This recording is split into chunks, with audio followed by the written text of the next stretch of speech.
नमस्कार। आज हम एक बहुत ही खास महीने पर बात करने वाले हैं, श्रावण मास, जिसे हम सब सावन का महीना भी कहते हैं। जी नमस्कार। हाँ, सावन का महीना शिव भक्ति के लिए बहुत ही महत्वपूर्ण माना जाता है। बिल्कुल। हमारे पास जो जानकारी है वो इसके धार्मिक महत्व और जो परंपराएं हैं उन पर काफी रोशनी डालती है। तो हमारा इरादा यही है कि हम समझें कि ये महीना इतना पवित्र क्यों है, इसमें क्या खास होता है, कौन से मुख्य रीति रिवाज हैं। हाँ, और उनके पीछे की सोच क्या है? तो चलिए शुरू करते हैं। श्रावण मास हिंदू कैलेंडर का 5वां महीना है ना, जो अक्सर जुलाई अगस्त में आता है। जी, और जैसा आपने कहा, ये भगवान शिव की भक्ति के लिए सबसे खास समय है। शास्त्रों में, मान्यताओं में ऐसा आता है कि ये महीना भगवान शिव को बहुत प्रिय है। हाँ, प्रिय क्यों है? इसकी कोई खास वजह? हाँ, इसकी सबसे बड़ी वजह जो मानी जाती है वो है समुद्र मंथन की घटना। अच्छा, समुद्र मंथन। जी, जब देवता और असुरों ने अमृत के लिए सागर को मथा था तो उसमें से हलाहल विष निकला था। ओहो, वो भयानक विष। हाँ, इतना भयानक कि पूरी सृष्टि खत्म हो सकती थी। तब भगवान शिव ने उन्होंने वो विष पी लिया था, है ना, सृष्टि को बचाने के लिए। तभी तो नीलकंठ कहलाए। बिल्कुल सही, बिल्कुल। और कहते हैं कि विष पीने से उनके गले में बहुत जलन हुई। हाँ, उसे शांत करने के लिए देवताओं ने उन पर जल चढ़ाया। शायद इसीलिए सावन में शिवलिंग पर जल चढ़ाने का इतना महत्व है। अच्छा, ये कारण है। जी, ऐसी मान्यता है। और ये भी माना जाता है कि इस महीने में अगर शिवजी की पूजा करें, भक्ति करें, तो पाप नष्ट होते हैं, मुक्ति का रास्ता खुलता है। ये तो हुई महत्व की बात। अब जरा रीति रिवाजों पर आते हैं। श्रावण सोमवार के व्रत का तो बहुत जिक्र होता है। हाँ, श्रावण सोमवार का व्रत तो बहुत मुख्य है। हर सोमवार को व्रत रखा जाता है। कौन रखता है ज्यादातर? महिलाएं? जी, महिलाएं ज्यादा रखती हैं। अविवाहित लड़कियां अच्छे पति की कामना से रखती हैं, और विवाहित महिलाएं अपने घर की सुख शांति के लिए। अच्छा, और करते क्या है इस व्रत में? मुख्य रूप से शिवलिंग का अभिषेक होता है, जल से, दूध, दही, घी, शहद, गन्ने का रस, इन सब चीजों से। और साथ में बेलपत्र, धतूरा, फूल वगैरह चढ़ाते हैं। और ओम नमः शिवाय मंत्र का जाप करना तो बहुत ही फलदायी माना गया है।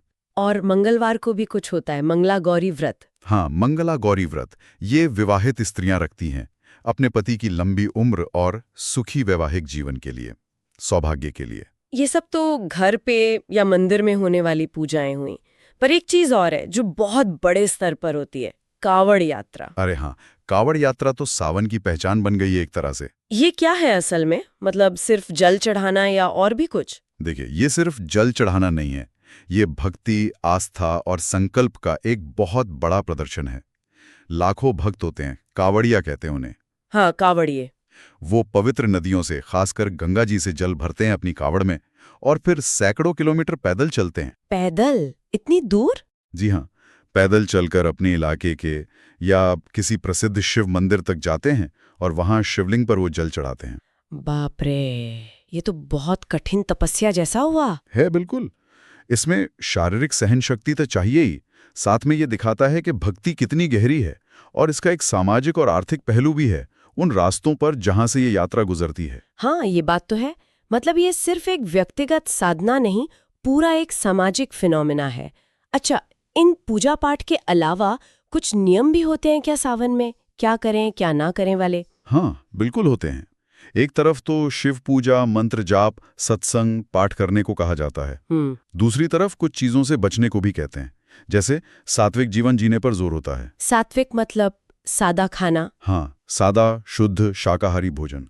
मांस, मछली, शराब तो बिल्कुल मना होते हैं।